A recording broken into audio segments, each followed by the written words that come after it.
Good morning everyone. আমার এই ভিডিওর মধ্য দিয়ে ডাব্লিউবিসিএস পরীক্ষায় যে ধরনের প্রশ্নগুলি জিজ্ঞেস করা হয় সেগুলো আলোচনা করা হবে। এই ভিডিওতে যে প্রশ্নগুলো এখানে লেখা হয়েছে সেগুলো কোনো না কোনো বছরে ডাব্লিউবিসিএস পরীক্ষার প্রিলিমিনারিতে বা মেন্সে এসেছে। চলো এখন ভিডিওটি শুরু করা যাক। ইবন বতুতা কোন সম্রাটের শাসনকালে ভারতে আসেন? পরীক্ষাতে আসে, জিজ্ঞেস করা হয়। মোহাম্মদ বিন তুগলকের নাম তোমরা শুনেছ।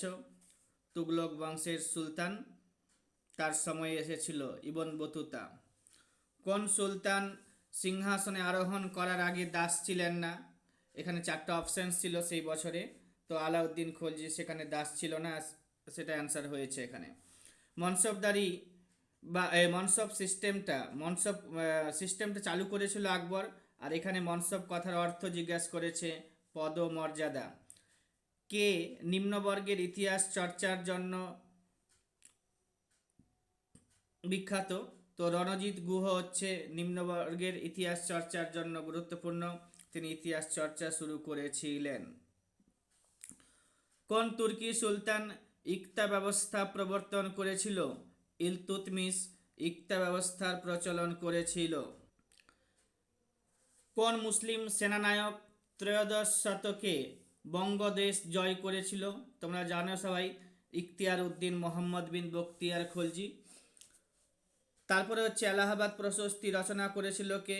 হরিসেন, তিনি সমুদ্রগুপ্তের সভাকবি ছিল। সমুদ্রগুপ্তকে কবিরাজ বলা হয়। তারপরে হচ্ছে কি সন্ধ্যাকর নন্দী কোন বংশের সভাকবি ছিল? পাল বংশের সভাকবি ছিল সন্ধ্যাকর নন্দী। তারপরে হচ্ছে কে প্রথম ভারতের জাতীয় পতাকার পরিকল্পনা করেছিলেন? ভারতের জাতীয় পতাকার পরিকল্পনা করেছিলেন ভগিনী নিবেদিতা। রম্পা বিদ্রোহের নায়কের নাম পরীক্ষাতে জিজ্ঞাসা করা হয়েছিল আল্লুরি সীতারাম রাজু। কোন বিপ্লবী নেতা জেল থেকে মার্সি পিটিশন করেছিলেন? বিনায়ক দামোদর সাভারকার বা বিডি সাভারকার জেল থেকে বসে মার্সি পিটিশন করেছিলেন। নিম্নলিখিত কোন তারিখে পাকিস্তান প্রস্তাব নেওয়া হয়েছিল? 23শে মার্চ 1946 খ্রিস্টাব্দে পাকিস্তান প্রস্তাব নেওয়া হয়েছিল। কে কোন প্রতিষ্ঠান সম্পর্কে সেফটি ভালভ থিওরি প্রচার করেছিলেন? এ.ও. হিউম জাতীয় কংগ্রেস সম্পর্কে সেফটি ভালভ থিওরি প্রচার করেছিলেন। দিল্লি ষড়যন্ত্র মামলার সঙ্গে কে যুক্ত ছিলেন? রাসবিহারী বসু অপশানসে ছিল। দিল্লি ষড়যন্ত্র মামলার সাথে যুক্ত ভারতের রাজধানী নতুন দিল্লি হয়েছিল কার আমলে? লর্ড আরউইনের সময়ে। এবার হচ্ছে 1931 খ্রিস্টাব্দে, এটা 2021 খ্রিস্টাব্দের প্রিলিমিনারি পরীক্ষা ডাব্লিউবিসিএস এসেছিল। এবার হচ্ছে 1931 খ্রিস্টাব্দে জাতীয় কংগ্রেসের তরফ থেকে গান্ধীজি এবং আরউইনের মধ্যে জাতীয় কংগ্রেসের তরফ থেকে গান্ধীজি এবং ভাইসরয় সে সময়কার লর্ড আরউইনের মধ্যে গান্ধী আরউইন চুক্তি স্বাক্ষরিত হয়েছিল কবে? তো 1931 খ্রিস্টাব্দে, তারিখটা হচ্ছে 5ই মার্চ। তারপরে হচ্ছে ভগৎ সিং রাজগুরু এবং সুখদেবের ফাঁসি হয়েছিল 1931 খ্রিস্টাব্দে। 1931 খ্রিস্টাব্দে জাতীয় কংগ্রেসের করাচি অধিবেশনে সর্দার বল্লভভাই প্যাটেল সভাপতিত্ব করেছিলেন এবং সেই সময় মৌলিক অধিকার এবং নির্দেশমূলক নীতির দাবি জানানো হয়েছিল। গান্ধীজির আইন অমান্য আন্দোলনের সময় গভর্নর জেনারেল কে ছিলেন? Lord Irwin. বঙ্গভঙ্গ রদ হয়েছিল কবে? 1911 খ্রিস্টাব্দে। বঙ্গভঙ্গ কার্যকরী হয়েছিল কবে? তো লর্ড কার্জনের সময়ে হয়েছিল। লর্ড কার্জন 1899 থেকে 1905 সাল পর্যন্ত ভারতে এসেছিলেন এবং লর্ড কার্জনের সময় 16 তারিখে অক্টোবর মাসে 1905 খ্রিস্টাব্দে বঙ্গভঙ্গ হয়েছিল। সেই দিনে রবীন্দ্রনাথ ঠাকুর রাখি বন্ধন উৎসব চালু করেছিলেন। লর্ড কার্জন বঙ্গভঙ্গ যে ঘোষণা, সেটা কিন্তু 19 তারিখে জুলাই মাসে 1905 খ্রিস্টাব্দে বঙ্গভঙ্গের সিদ্ধান্ত ঘোষণা করেছিলেন। মনে রাখতে হবে এই ভিডিওর থ্রুতে, অর্থাৎ এই ধরনের ভিডিওগুলো আমি মাঝে মাঝেই তৈরি করছি এবং এই ভিডিওর মধ্য দিয়ে অর্থাৎ আমার ভিডিওগুলোর মধ্য দিয়ে তোমরা অনেক তথ্য লাভ করতে পারবে, রিভিশনের ক্ষেত্রে সুবিধা হবে এবং যারা আমার কাছে সরাসরি ক্লাস করে তাদেরকেও আরও বেশি পরিমাণে তথ্য দেওয়া হয় রেগুলার, যেহেতু তারা ক্লাস করে থাকে। এবার হচ্ছে কি, একা আন্দোলন হয়েছে 1921 খ্রিস্টাব্দে, একটি কৃষক আন্দোলন। একা আন্দোলন হচ্ছে একটি কৃষক আন্দোলন। বাংলার বিপ্লবীরা গ্রেট ব্রিটেনের কোন বৈপ্লবিক ভাবধারার সাথে দ্বারা অনুপ্রাণিত হয়েছিলেন? বাংলার বিপ্লবীরা গ্রেট ব্রিটেনের আইরিশ যে ভাবধারা, হ্যাঁ, সেটার দ্বারা অনুপ্রাণিত হয়েছিলেন। বঙ্গভঙ্গের সময়ে কোন বাঙালি কবি বান এসেছে মরা গাঙে গানটি গেয়েছিলেন? তো চারণ কবি মুকুন্দ দাস এটি গেয়েছিলেন। চোখের বদলে চোখ নিলে সারা পৃথিবী অন্ধ হয়ে যাবে, কে বলেছেন? গান্ধীজি বলেছেন চোখের বদলে চোখ নিলে সারা পৃথিবী অন্ধ হয়ে যাবে। ভারতের বৃহত্তম বায়ু শক্তি উৎপাদন কেন্দ্রটির নাম কি? তো তামিলনাড়ুতে রয়েছে মুপান্ডাল, সেটি হচ্ছে ভারতের বৃহত্তম বায়ু শক্তি উৎপাদন কেন্দ্র। নর্মদা বাঁচাও আন্দোলন কে করেছিলেন? তো শ্রীমতী মেধা পাটেকর নর্মদা বাঁচাও আন্দোলন করেছিলেন। নর্মদা নদী হচ্ছে মধ্যপ্রদেশ থেকে উৎপত্তি লাভ করে গুজরাট এবং রাজস্থানের মধ্য দিয়ে বঙ্গোপসাগরে পড়েছে, আরব সাগরে পড়েছে। বধভূমি, যার ইংরেজি টার্ম হচ্ছে ব্যাডল্যান্ড, দেখতে পাওয়া যায় কোন নদীতে? তো হচ্ছে চম্বল নদীর উপত্যকাতে ব্যাডল্যান্ড বা বাজাদা বা বধভূমি দেখতে পাওয়া যায়, পরীক্ষাতে এসেছিল। সুন্দরবনকে রামসার সাইট হিসেবে ঘোষণা করা হয়েছিল 2019 খ্রিস্টাব্দে। মনে রাখতে হবে ভারতে এখন 98টি রামসার সাইট রয়েছে। আর হচ্ছে রামসার সাইটের নিরিখে ভারত এখন 3 নম্বরে। আর হচ্ছে তোমার যে পশ্চিমবঙ্গের 2টি রামসার সাইট রয়েছে, একটা 2019 সালে সুন্দরবনকে রামসার সাইট করা হয়েছিল, আর একটা হচ্ছে 2002 খ্রিস্টাব্দে ইস্ট কলকাতা জলাভূমি বা পূর্ব কলকাতা জলাভূমিকে রামসার সাইটের তকমা দেওয়া হয়েছিল। শুনতে থাকো, তোমরা অনেক তথ্য পাবে এখান থেকে। পূর্বঘাট পর্বতমালার সর্বোচ্চ শৃঙ্গের নাম কি? জিন্দাগাদা, পরীক্ষাতে এসেছে। পশ্চিমঘাট পর্বতমালার সর্বোচ্চ শৃঙ্গের নাম আনাইমুদি। আর পূর্বঘাট এবং পশ্চিমঘাট পর্বতমালা যেখানে মিলিত হয়েছিল তার নাম কি? নীলগিরি পার্বত্য অঞ্চল। আর নীলগিরি পর্বত যে রয়েছে তার সর্বোচ্চ শৃঙ্গের নাম হচ্ছে দোদাবেতা। পরীক্ষাতে আরও আসে যে ভারতের বৃহত্তম হিমবাহ, তার নাম সিয়াচেন হিমবাহ। এটি 76 কিলোমিটার লম্বা। এটি নুব্রা ভ্যালিতে অবস্থিত। কারাকোরাম পর্বতশ্রেণীতে সিয়াচেন অবস্থিত। ভারতের সর্বোচ্চ শৃঙ্গের নাম কি? কেটু বা গডউইন অস্টিন। এটি কারাকোরাম পর্বতশ্রেণীতে অবস্থিত সর্বোচ্চ শৃঙ্গ। এবার কি, হিমালয় পর্বতে অবস্থিত ভারতের সর্বোচ্চ শৃঙ্গের নাম কাঞ্চনজঙ্ঘা পর্বত। হিমালয় পর্বতে অবস্থিত ভারতে যে সমস্ত শৃঙ্গগুলি রয়েছে তার মধ্যে সবচেয়ে উঁচু, হ্যাঁ, কাঞ্চনজঙ্ঘা। আর হিমালয় পর্বতের সর্বোচ্চ শৃঙ্গের নাম তোমরা জানো যে মাউন্ট এভারেস্ট রয়েছে। এই কাঞ্চনজঙ্ঘাটা যে পিক অঞ্চলটা সেটা কিন্তু সিকিমে রয়েছে। কাঞ্চনজঙ্ঘা ন্যাশনাল পার্ক দেখতে পাবে সিকিমে। সিকিমের রাজধানীর নাম হচ্ছে গ্যাংটক। 1975 খ্রিস্টাব্দে 36তম সংবিধান সংশোধনীর মাধ্যমে সিকিমকে ভারতের অঙ্গরাজ্যের মর্যাদা দেওয়া হয়েছে। আরও একটা প্রশ্ন আসে, কোন পূর্ণাঙ্গ রাজ্য বা পূর্ণাঙ্গ রাজ্যের মর্যাদা পাওয়ার পূর্বে অ্যাসোসিয়েট স্টেট এর তকমা পেয়েছিল? তো সেটা হচ্ছে আমাদের সিকিম। 35তম সংবিধান সংশোধন 1974 এর মাধ্যমে সিকিমকে অ্যাসোসিয়েট স্টেট করা হয়েছিল। সিকিমে যে সমস্ত পাসগুলি রয়েছে, Nathula pass, নাকুলা pass, Jelep La pass, পরীক্ষাতে খুব আসে নাথুলা পাস। তারপরে হচ্ছে জেলেপলা পাসটাও আসে, নাকুলাটা মনে রাখতে হবে। নাথুলা, নাকুলা এবং জেলেপলা 3টি পাস রয়েছে বা 3টি গিরিপথ রয়েছে। আরও আছে কি, সরাবতী জলবিদ্যুৎ প্রকল্প, এটা কর্ণাটকে রয়েছে। কর্ণাটক ভারতের 6টি রাজ্যের সাথে সীমারেখা তৈরি করেছে। কর্ণাটক ভারতের 6টি মানে প্রতিবেশী রাজ্যের সাথে সীমারেখা তৈরি করেছে। ভারতে টিনের সর্বাধিক উৎপাদক রাজ্য যদি বলি তো এখন ছত্তিশগড় আছে। কেন্দ্রীয় ধান গবেষণাগার কেন্দ্র উড়িষ্যার কটকে। আর পশ্চিমবঙ্গের অভ্র উৎপাদনের জেলা, উৎপাদনকারী জেলা হচ্ছে পশ্চিমবঙ্গের মধ্যে অভ্র পাওয়া যায় পুরুলিয়াতে। ভারতে অভ্র উৎপাদনে যে প্রথম সেটা হচ্ছে অন্ধ্রপ্রদেশ, ঠিক আছে। তারপরে হচ্ছে ভারতের ঝাড়খণ্ডের যদুগোড়া বৃহত্তম ইউরেনিয়ামের খনি, ঝাড়খণ্ডের যদুগোড়া বৃহত্তম ইউরেনিয়ামের খনি। পশ্চিমবঙ্গ এবং আসামকে পৃথক করেছে যেই নদী, তার নাম হচ্ছে সংকোচ নদী। আর পশ্চিমবঙ্গের এক্সপোর্ট প্রসেসিং জোন এর সূত্রপাত প্রথম ঘটেছিল ফলতাতে, অর্থাৎ ফলতা হচ্ছে পশ্চিমবঙ্গের প্রথম SEZ স্পেশাল হ্যাঁ ইকোনমিক জোন বা এক্সপোর্ট প্রসেসিং জোন।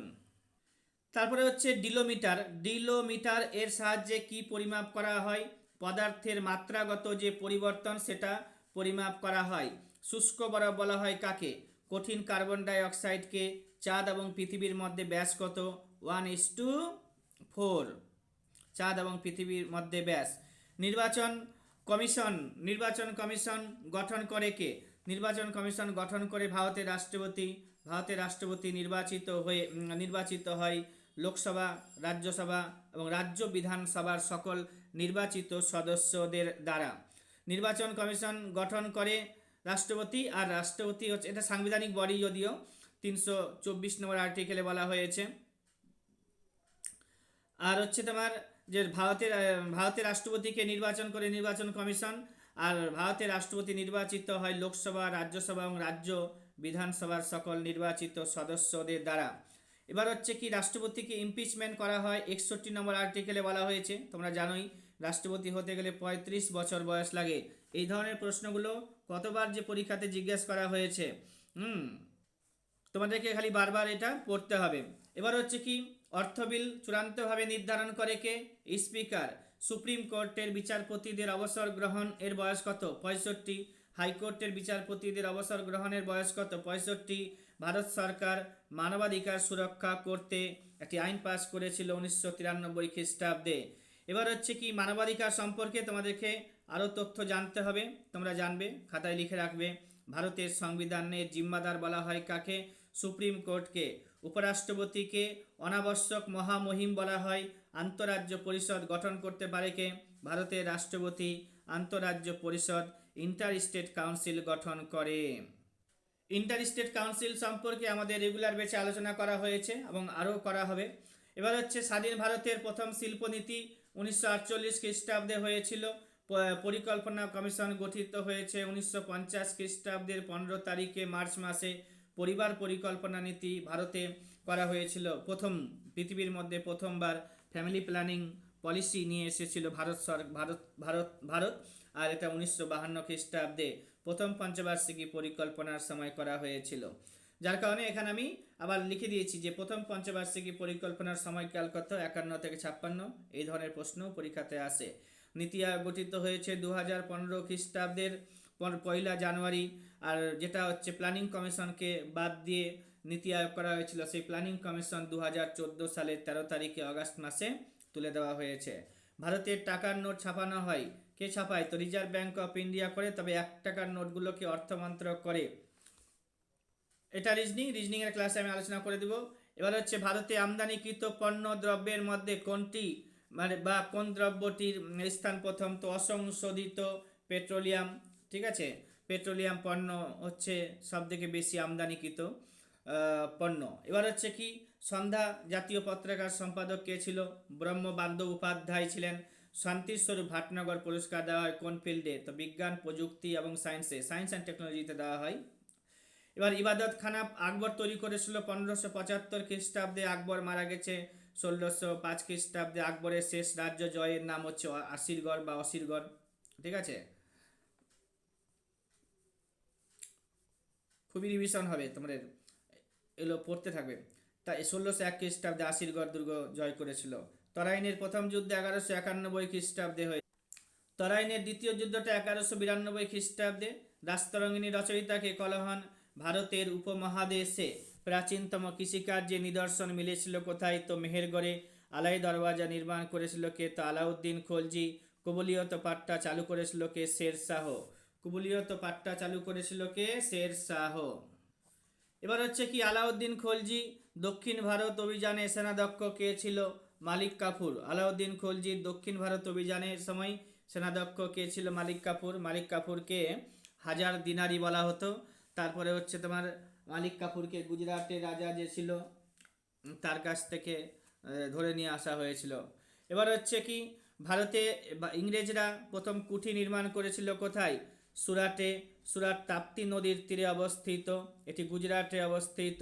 জাতীয় কংগ্রেসের সুরাট অধিবেশনে 1907 খ্রিস্টাব্দে চরমপন্থী এবং নরমপন্থীদের মধ্যে বিভাজন ঘটেছিল। জাতীয় কংগ্রেসের সুরাট অধিবেশনের সময় 1907 খ্রিস্টাব্দে চরমপন্থী এবং নরমপন্থীদের মধ্যে বিভাজন ঘটেছিল। সুরাট কোন নদীর তীরে অবস্থিত? তাপ্তি। সুরাট হচ্ছে তাপ্তি নদীর তীরে অবস্থিত। আর হচ্ছে ভারতে ইংরেজরা প্রথম কুঠি নির্মাণ করেছিল সুরাটে। শ্রীরঙ্গপত্তনমে, এখানে একটু লিখতে হবে, কারেকশন করতে হবে স্পেলিংটা। শ্রীরঙ্গপত্তনমে স্বাধীনতার বৃক্ষরোপণ করেছিল কে? টিপু সুলতান। ঋগ্বৈদিক যুগের দুটি প্রতিনিধিমূলক সমাবেশের নাম পাওয়া গেছে।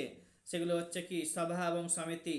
সভাকে বলা হয় উচ্চকক্ষ, এবং এটি শুধুমাত্র বয়োজ্যেষ্ঠদের কক্ষ। যেমন আমাদের লোকসভা রয়েছে উচ্চকক্ষ, লোকসভা না রাজ্যসভা রয়েছে উচ্চকক্ষ, এবং সেখানে এল্ডার্স পিপুলরা যায়, অর্থাৎ বয়োজ্যেষ্ঠদের কক্ষ সেটা।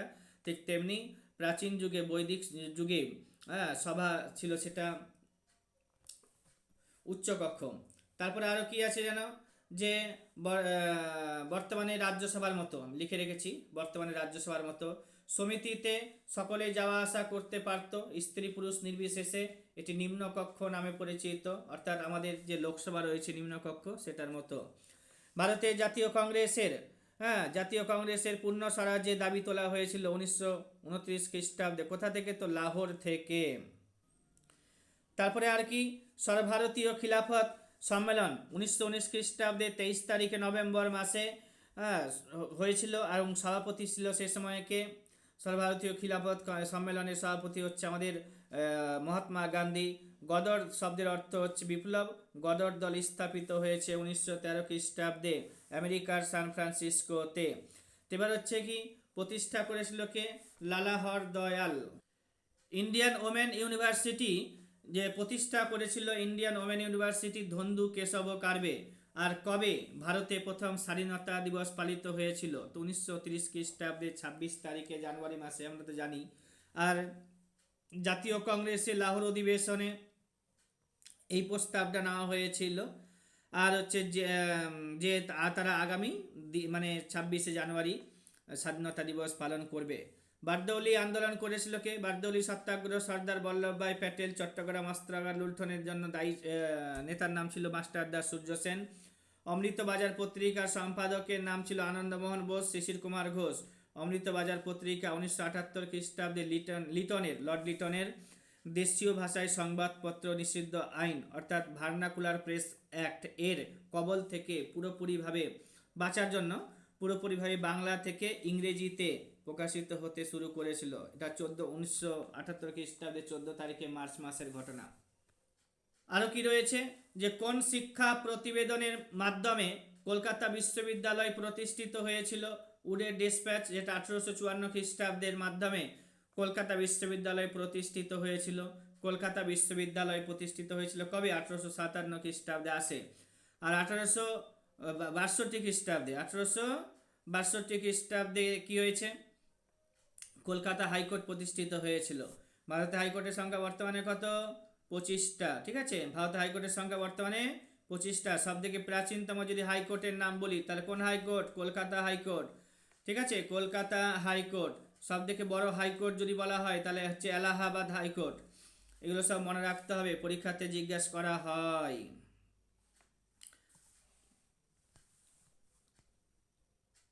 1855 খ্রিস্টাব্দে সাঁওতাল বিদ্রোহ যে হয়েছিল, এদের নেতাগুলোর নাম সিধু কানু চাঁদ ভৈরব। 1857 খ্রিস্টাব্দে সিপাহী বিদ্রোহ। 1855 খ্রিস্টাব্দে সাঁওতাল বিদ্রোহ, 1857 খ্রিস্টাব্দে সিপাহী বিদ্রোহ। এটা হয়েছিল ক্যানিং এর সময়। তারপরে হচ্ছে সতীদাহ প্রথা নিষিদ্ধকরণের সময় গভর্নর জেনারেল কে ছিল? তা সেই পরীক্ষাতে লর্ড উইলিয়াম বেন্টিং 1829 খ্রিস্টাব্দে। জালিয়ানওয়ালাবাগের হত্যাকাণ্ডের প্রতিবাদে রবীন্দ্রনাথ ঠাকুর নাইট উপাধি ত্যাগ করেছিল। জালিয়ানওয়ালাবাগের হত্যাকাণ্ড হয়েছিল কবে? 1919 খ্রিস্টাব্দে। 1919 খ্রিস্টাব্দে 13 তারিখে এপ্রিল মাসে। আর হচ্ছে রবীন্দ্রনাথ ঠাকুর 1913 খ্রিস্টাব্দে গীতাঞ্জলি রচনা করার জন্য নোবেল পুরস্কার পেয়েছিলেন। ঠিক আছে, এশিয়ার মধ্যে প্রথম ব্যক্তি যিনি নোবেল পুরস্কার পেয়েছিলেন, এশিয়ার মধ্যে প্রথম ব্যক্তি রবীন্দ্রনাথ ঠাকুর, প্রথম যিনি এই নোবেল পুরস্কারটি পেয়েছিলেন। আরও কি আছে যে ইলবার্ট বিল বিতর্ক, যেটা কিসের সাথে যুক্ত, কোন ভাইসরয়? ইলবার্ট বিল বিতর্ক হচ্ছে লর্ড রিপনের সময়ে হয়েছিল। ডান্ডি পথযাত্রা অনুষ্ঠিত হয়েছিল কোন আন্দোলনে? তো আইন অমান্য আন্দোলনের জন্য। অমৃতবাজার পত্রিকার একটু আগেই পড়লাম, শিশির কুমার ঘোষ, আনন্দমোহন বোস। খেরওয়ারি হুল বলতে বোঝায় কোন বিদ্রোহকে? তো খেরওয়ারি হুল বলতে বোঝায় সাঁওতাল বিদ্রোহকে। খোদাই খিদমতগারকে গঠন করেছিল খান আব্দুল গফ্ফর খান। খান আব্দুল গফ্ফর খানকে ফ্রন্টিয়ার গান্ধী বা সীমান্ত গান্ধী বলা হয়। তিলপাড়া ব্যারেজ কোন নদীতে আছে? পরীক্ষাতে আসে ময়ূরাক্ষী নদীতে। গোদাবরী এবং কৃষ্ণা নদীর বদ্বীপের মাঝে যে হ্রদটি রয়েছে, চিল্কা হ্রদ। গোদাবরী নদী এবং কৃষ্ণা নদীর মাঝে, গোদাবরী এবং কৃষ্ণা নদীর মাঝে কোলেরু হ্রদ রয়েছে। চিল্কা হ্রদটা হবে না, কোলেরু হ্রদ, লেখা ভুল হয়েছে। কোলেরু হ্রদ, ঠিক আছে, কোলেরু।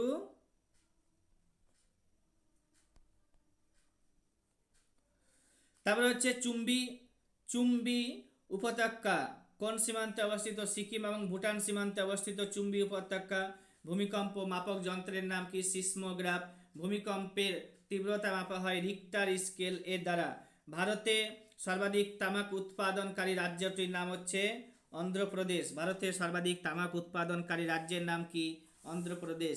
ভারতে প্রথম জিআই ট্যাগ প্রাপ্ত পদার্থের নাম হচ্ছে দার্জিলিং চা। পরীক্ষাতে এসেছে অনেকবার।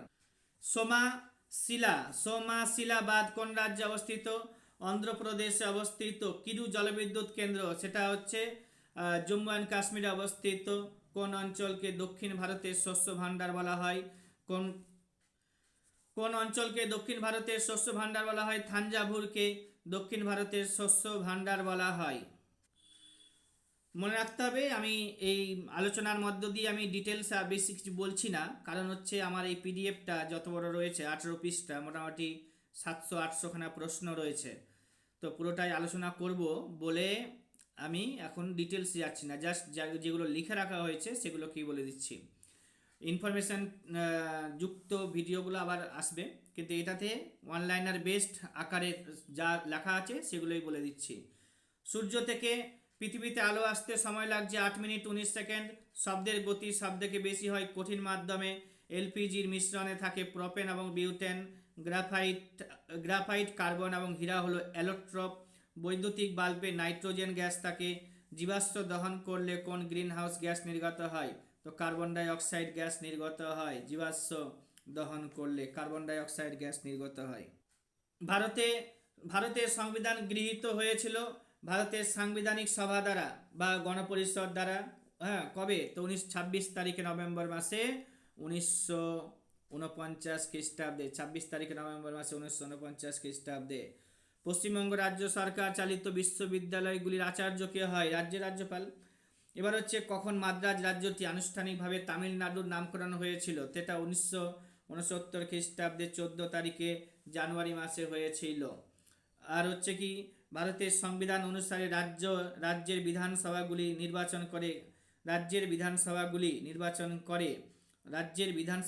নির্বাচন করে রাজ্যসভার সদস্যদের ইনডাইরেক্ট ইলেকশনের মাধ্যমে। ইন্ডিয়ান কনস্টিটিউশন বা ভারতের সংবিধান গ্রহণ করা হয়েছিল কবে? তো 26শে নভেম্বর 1949। গরিবি হটাও স্লোগান দেওয়া হয়েছিল ইন্দিরা গান্ধীর সময়ে। ইন্দিরা গান্ধী রাজ্যসভা থেকে ভারতের প্রধানমন্ত্রী হয়েছিলেন, আর ইন্দিরা গান্ধী কলকাতা মেট্রো রেলের উদ্বোধন করেছিলেন 1984 খ্রিস্টাব্দে। 500 টাকা এবং 1000 টাকার নোট বাতিল হয়েছিল 8ই নভেম্বর 2016 সালে। কেন্দ্রে প্রথম অকংগ্রেসি সরকার হচ্ছে কার? মোরারজি দেশাই। মানব উন্নয়ন সূচক প্রকাশ করেছিল কে? UNEP, United Nations Environment Programme এর সহায়তায়। ভারতে বেকারত্ব ঘনীভূত হচ্ছে কোন ক্ষেত্রে? সংগঠিত এবং অসংগঠিত ক্ষেত্রে, অর্গানাইজড অ্যান্ড আনঅর্গানাইজড সেক্টরে। ভারতে জাতীয় উৎপাদনে পরিষেবা ক্ষেত্র বা সার্ভিস সেক্টর থেকে কত আসে? 62%। এটা এখন রিসেন্ট ডেটাতে একটু কমেছে, ঠিক আছে, ওটা তোমরা দেখে পড়ে নেবে, 57-8% হবে। আর হচ্ছে ভারতে আমূল অর্থনৈতিক সংস্কার নীতিগুলি প্রথমবার আনুষ্ঠানিকভাবে উত্থাপিত হয়েছিল জুলাই মাসে 1991 খ্রিস্টাব্দে। আর ভারতে যে বছরে জিএসটি প্রবর্তন করা হয়েছিল সেই সময় অর্থমন্ত্রী কে ছিল? জিএসটির সময় অরুণ জেটলি ছিল 2017 সালে, পহিলা জুলাই 2017 সালে 1 জুলাই এটা মাস ছিল। বর্তমানে ভারতের অর্থমন্ত্রী, তার নাম নির্মলা সীতারামন রয়েছে এখনো।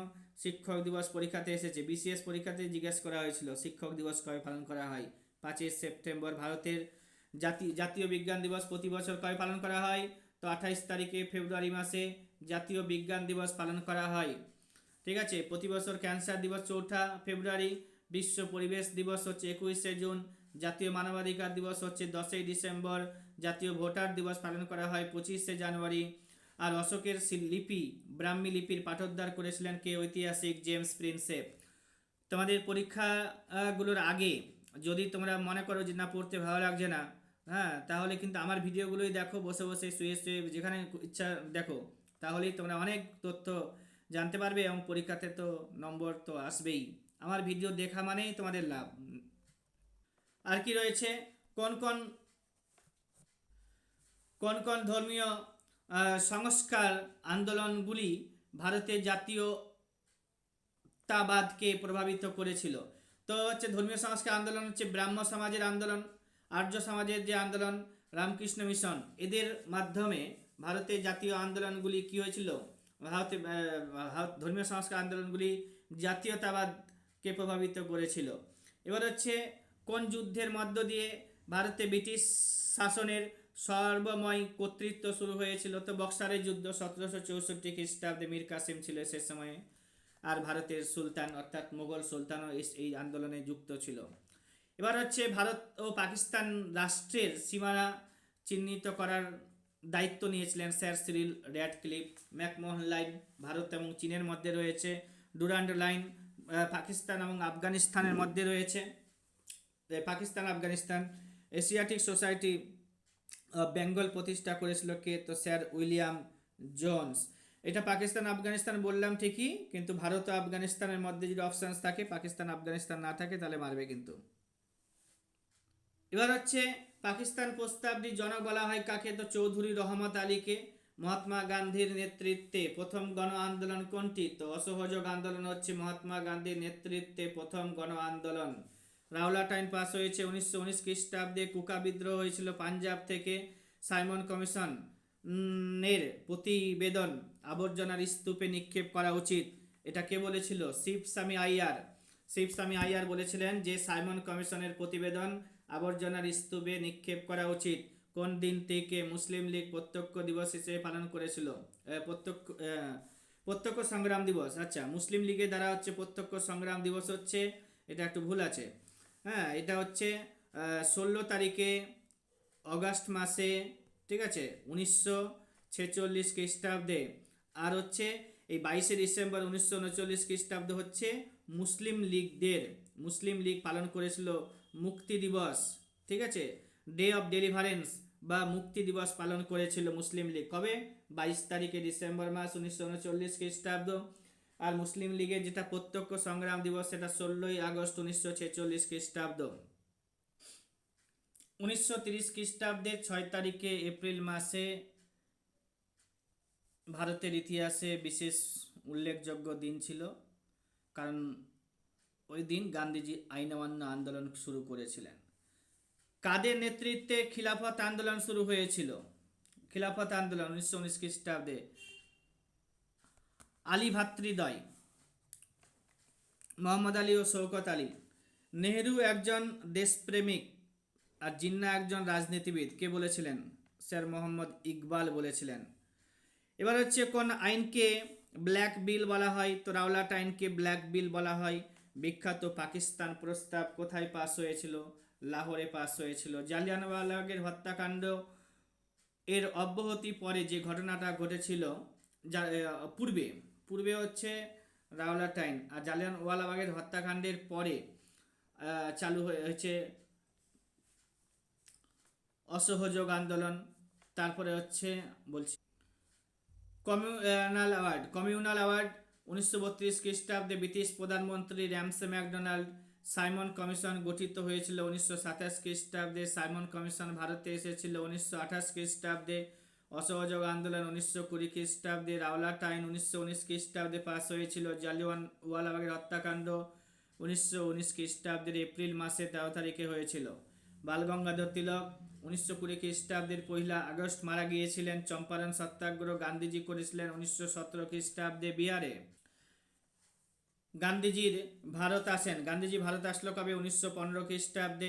গান্ধীজি সবরমতী আশ্রম তৈরি করেছে 1917 খ্রিস্টাব্দে। গান্ধীজি আহমেদাবাদের মিল ধর্মঘট করেছিল 1918 খ্রিস্টাব্দে। আর গান্ধীজির খেদা সত্যাগ্রহ ওই বছরেই, আহমেদাবাদ মিল ধর্মঘটের পরেই খেদা সত্যাগ্রহ করেছে 1918 খ্রিস্টাব্দে। এবার হচ্ছে গান্ধীজির জাতীয় কংগ্রেসের বেলগাঁও অধিবেশনের সভাপতি হয়েছিলেন কবে? তো 1924 খ্রিস্টাব্দে একবারই হয়েছিলেন। আর হচ্ছে সরোজিনী নাইডু 1925 খ্রিস্টাব্দে জাতীয় কংগ্রেসের চেয়ারম্যান হয়েছিল কানপুর অধিবেশনে। প্রথম গোলটেবিল বৈঠক বসেছিল কবে? তো 1930 খ্রিস্টাব্দে। প্রথম গোলটেবিল বৈঠক বসেছে 1930 খ্রিস্টাব্দে। পূর্ণ স্বরাজের দাবি 1929 খ্রিস্টাব্দের অধিবেশনে লাহোরে হয়েছিল। 1930 খ্রিস্টাব্দে মতিলাল নেহেরু মারা গেলেন। আর হচ্ছে 1928 খ্রিস্টাব্দে 30 তারিখে অক্টোবর মাসে লালা লাজপত রায় স্যান্ডার্সের হাতে মার খেয়েছিলেন। তারপরে হচ্ছে 1928 খ্রিস্টাব্দের 17 তারিখে নভেম্বর মাসে লালা লাজপত রায় মারা গেলেন। 1928 খ্রিস্টাব্দের 17 তারিখে ডিসেম্বর মাসে হত্যা করা হয়েছিল। 17 তারিখে ডিসেম্বর মাসে লালা লাজপত রায় মারা 17 তারিখে নভেম্বর মাসে লালা লাজপত রায় মারা যাচ্ছে, সালটা 88।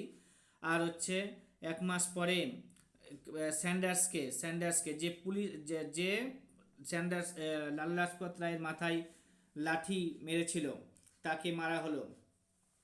1931 খ্রিস্টাব্দে গোলটেবিল বৈঠক বসেছিল কত? 1930 খ্রিস্টাব্দে প্রথম গোলটেবিল বৈঠক বললাম, আর 1931 খ্রিস্টাব্দে হচ্ছে দ্বিতীয় গোলটেবিল বৈঠক বসলো। তারপরে হচ্ছে কি 1932 খ্রিস্টাব্দে তৃতীয় গোলটেবিল বৈঠক অনুষ্ঠিত হয়েছিল। 1931 খ্রিস্টাব্দে 5 তারিখে মার্চ মাসে মহাত্মা গান্ধী, ঠিক আছে, আরউইন চুক্তি স্বাক্ষর করেছিল লর্ড আরউইনের সাথে, সে সময়কার ভারতের ভাইসরয়।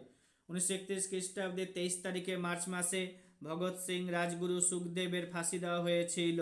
1932 খ্রিস্টাব্দে গান্ধী এবং আরউইন 1932 খ্রিস্টাব্দে গান্ধী এবং বি আর আম্বেদকরের মধ্যে কি হয়েছিল? পুনা চুক্তি স্বাক্ষরিত হয়েছিল। হিন্দু মুসলমানদের মধ্যে পৃথক নির্বাচন মণ্ডলী রূপে নির্ধারণ করার জন্য সংস্থান কোন ব্যবস্থার মাধ্যমে হয়েছিল? তো পার্লামেন্ট রিফর্মস যেটা হয়েছিল 1909 খ্রিস্টাব্দে, তার মাধ্যমে হিন্দু মুসলিম মানে হচ্ছে তোমার কমিউনাল ইলেকটোরেট সিস্টেম যেটা আছে চালু করা হয়েছিল, ঠিক আছে, মানে মুসলিমদের জন্য প্রার্থী দেওয়ার ব্যাপারটা চালু হয়েছিল। এবার হচ্ছে কি ভারতের জাতীয় কংগ্রেসের কোন অধিবেশনে প্রথমবার বন্দে মাতরম সঙ্গীত গাওয়া হয়েছিল? এবার হচ্ছে বন্দে মাতরম গানটি গাওয়া হয়েছিল। এবার হচ্ছে ভারতীয় জাতীয় কংগ্রেসের 1896 খ্রিস্টাব্দে অধিবেশন বসেছিল কলকাতাতে বসেছিল, সেই সময় গাওয়া হয়েছিল। আর বন্দে মাতরম সঙ্গীত রচনা করেছিলেন বঙ্কিমচন্দ্র চট্টোপাধ্যায়, যিনি সাহিত্য সম্রাট নামেও পরিচিত। 1896 খ্রিস্টাব্দে জাতীয় কংগ্রেসের অধিবেশনের সভাপতিত্ব করেছিলেন যে লোকটি, তার নামটাও পরীক্ষাতে আসে, চৌধুরী রহিমতুল্লাহ সাহানি। এছাড়া 1911 খ্রিস্টাব্দে জাতীয় কংগ্রেসের অধিবেশনে জনগণ মন গানটি গাওয়া হয়েছিল। 1911 খ্রিস্টাব্দে কলকাতাতেই হয়েছিল। আর হচ্ছে বন্দে মাতরম সঙ্গীত 1896 খ্রিস্টাব্দে গেয়েছিলেন রবীন্দ্রনাথ ঠাকুর। আর বিশন নারায়ণ ধর 1911 খ্রিস্টাব্দে জাতীয় কংগ্রেসের চেয়ারম্যান ছিল, আর সেই কিন্তু জনগণ মন গানটিকে গেয়েছিলেন। এই ধরনের প্রশ্নগুলোকে জিজ্ঞেস করা হয়, বোরিং হবে না, শুধুমাত্র পড়বে আর শুনবে, পরীক্ষাতে একদম ভালো সফল অর্জন করতে গেলে। এবার হচ্ছে কি জাতীয় কংগ্রেসের ওয়ার্কিং কমিটি কোন স্থানে ভারত ছাড়ো আন্দোলনের প্রস্তাব গ্রহণ করেছিল? তো ওয়ার্ধাতে 1942 খ্রিস্টাব্দে। আর কি লাগবে দেখো, যে 1942 খ্রিস্টাব্দে ভারতে ক্রিপস মিশন এসেছিল। আইএনএর বিচার হয়েছিল বা বিচার মামলা হয়েছিল, বিখ্যাত বিচার মামলা লেখা যেতে পারে, দিল্লির লালকেল্লাতে অনুষ্ঠিত হয়েছিল 1945 খ্রিস্টাব্দে। আজাদ হিন্দ সরকার সিঙ্গাপুরে গঠন হয়েছিল। কোথায়? তো এটা নেতাজি সুভাষচন্দ্র বসু করেছিল। কোথায়? সিঙ্গাপুরে করেছিল। যদি ভিডিওগুলো তোমাদের ভালো লাগে তো আরও বেশি বেশি ভিডিও আসবে, তোমরা কিন্তু দেখবে। 1932 খ্রিস্টাব্দে অল ইন্ডিয়া 1932 খ্রিস্টাব্দে অল ইন্ডিয়া হরিজন সমাজ প্রতিষ্ঠা করেছিলেন। কে করেছিলেন? মোহনদাস করমচাঁদ গান্ধী। তিনি 1934 খ্রিস্টাব্দ পর্যন্ত জাতীয় কংগ্রেসের সক্রিয় নেতা ছিলেন। 1934 খ্রিস্টাব্দ পর্যন্ত জাতীয় কংগ্রেসের সক্রিয় নেতা ছিলেন। 1934 খ্রিস্টাব্দে বাবু রাজেন্দ্র প্রসাদ জাতীয় কংগ্রেসের সভাপতি হয়েছিলেন। 1934 খ্রিস্টাব্দে হ্যাঁ, বাবু রাজেন্দ্র প্রসাদ জাতীয় কংগ্রেসের সভাপতি হয়েছিলেন। বাসদা, এছাড়া এটাও এসেছিল জিওগ্রাফি থেকে। বাসদা ন্যাশনাল পার্ক কোন রাজ্যে রয়েছে? তো গুজরাটে রয়েছে। গুজরাটে রয়েছে। এবার হচ্ছে পূর্ব কলকাতা জলাভূমিকে রামসার সাইট হিসেবে ঘোষণা করা হয়েছে 2002 সালে। ঠিক আছে, 2002 সালে।